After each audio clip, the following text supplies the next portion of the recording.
I want to tell you something that happened to me 3 years ago. I helped someone, really helped them, gave them my time, my money, my energy. I was there for them when nobody else was. And when I needed them the most, you know what happened? They disappeared. Gone, like I never existed.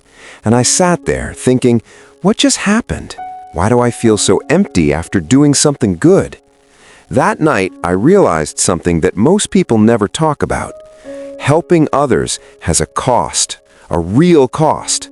And if you do not understand what that cost is, it will break you. Today, I'm going to show you exactly what that cost looks like. And trust me, by the end of this video, you will never look at helping people the same way again. Let me start by saying something important. This video is not about telling you to stop helping people. It is not about becoming selfish or cold or heartless.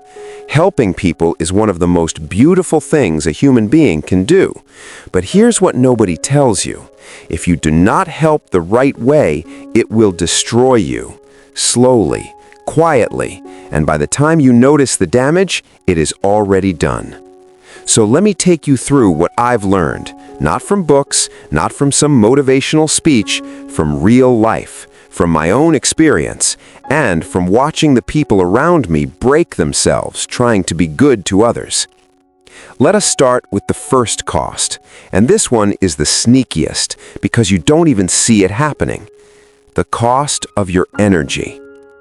Every time you help someone, you are giving them a piece of your energy. And I'm not talking about physical energy, like lifting a box or helping someone move. I'm talking about emotional energy, mental energy, the kind of energy that takes days to recover. Think about it. When a friend calls you at midnight crying about their relationship, and you stay up for 2 hours listening and comforting them, where does that energy come from? It comes from you, from your reserves. And the next morning, when you wake up exhausted and you cannot focus at work and you snap at your family, nobody connects that to the 2 hours you spent helping your friend last night. But that's exactly where it went.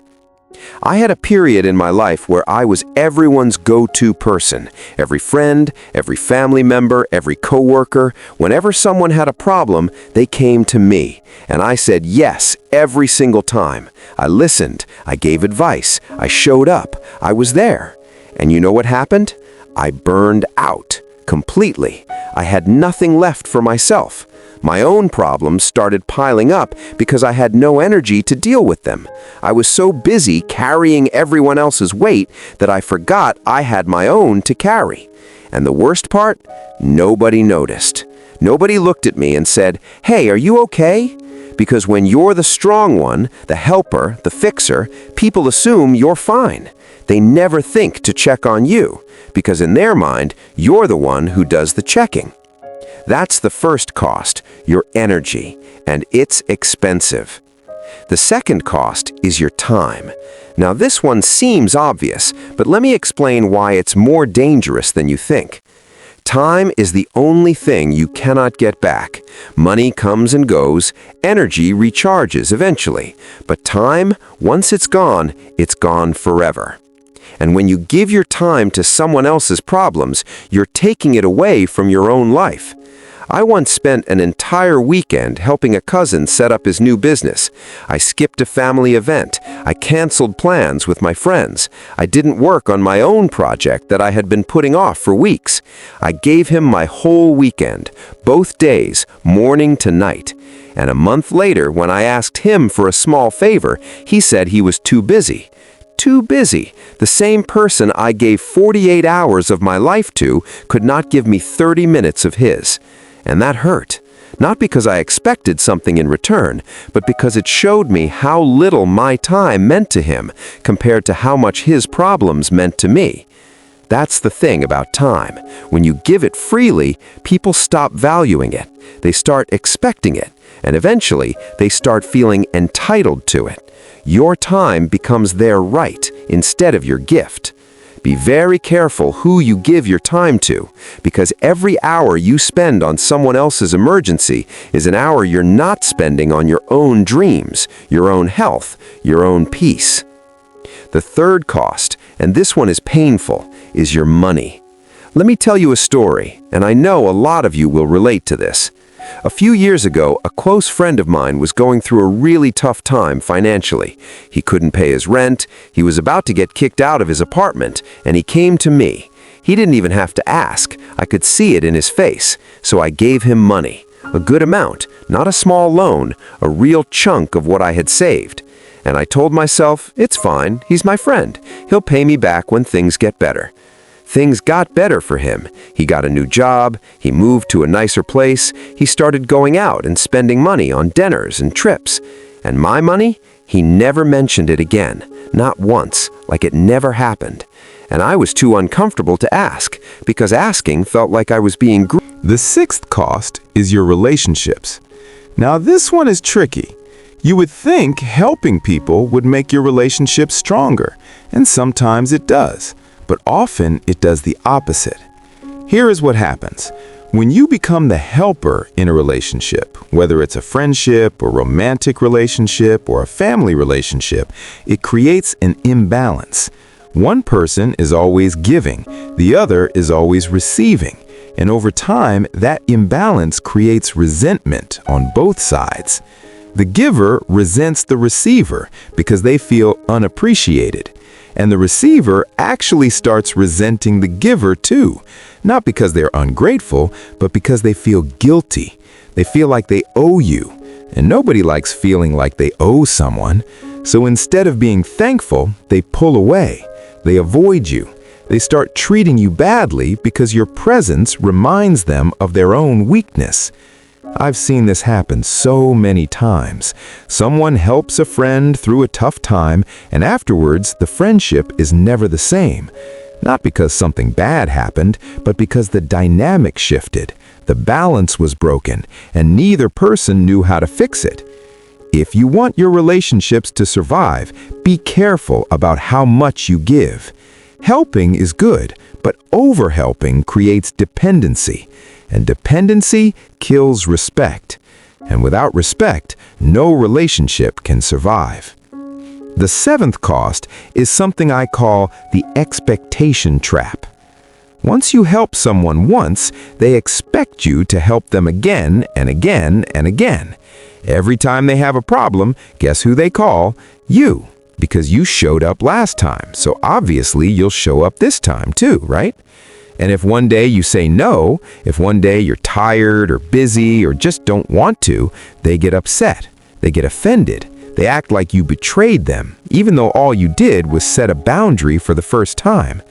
This is the trap. When you help without limits, people stop seeing your help as a favor and start seeing it as your obligation. And the moment you stop, they don't think, oh, they've done so much for me, I should be grateful. They think, why are they not helping me anymore? What is wrong with them? You trained them to expect it. Not on purpose, but by never saying no, you accidentally taught them that your help was unlimited. And now, when you try to pull back, they feel like something was taken from them, even though it was never theirs to begin with. Setting boundaries is not mean, it's necessary. And if someone gets angry at you for having boundaries, that tells you everything you need to know about how they see you. They don't see you as a person, they see you as a resource. The eighth cost is your identity. This is the one that scared me the most, because I didn't even notice it was happening. When you spend years helping everyone around you, something strange happens. You lose yourself. You forget who you are outside of being helpful. You forget what you like, what you want, what makes you happy, because for so long, your happiness was tied to making other people happy. I remember one day someone asked me a simple question, "What do you do for fun?" And I couldn't answer. I literally sat there with a blank face, trying to think of something I do just for me, not for someone else, not to be useful, just for my own enjoyment. And I had nothing, because I had spent so many years being the helper that I forgot to be a person. I forgot to have hobbies, to have passions, to have a life that was mine, and not just an extension of everyone else's. That was my wake-up call. That was the moment I realized I had given so much of myself away that there was nothing left, and I had to start from scratch, rebuilding who I was, figuring out what I actually liked, what I actually wanted. It was like meeting myself for the first time at 28 years old. Do not let that happen to you. Help people, but do not disappear into their lives. Keep something for yourself, something that is only yours, something that has nothing to do with anyone else. Now, I want to talk about something that connects all of this together, because I think there's a deeper lesson here. I came across this other video a while back, and I think the title was something like The Dark Side of Being a Nice Person, and it really stuck with me, because it talked about how society teaches us that being nice is always good, always right, always the best thing to do. But nobody teaches us the other side. Nobody teaches us that being too nice can hurt us, that being too available can drain us, that being too generous can leave us empty. And that is the real shocking cost of helping others. It is not just money or time or energy. It is you. You are the cost. Your peace, your identity, your mental health, your goals, your relationships.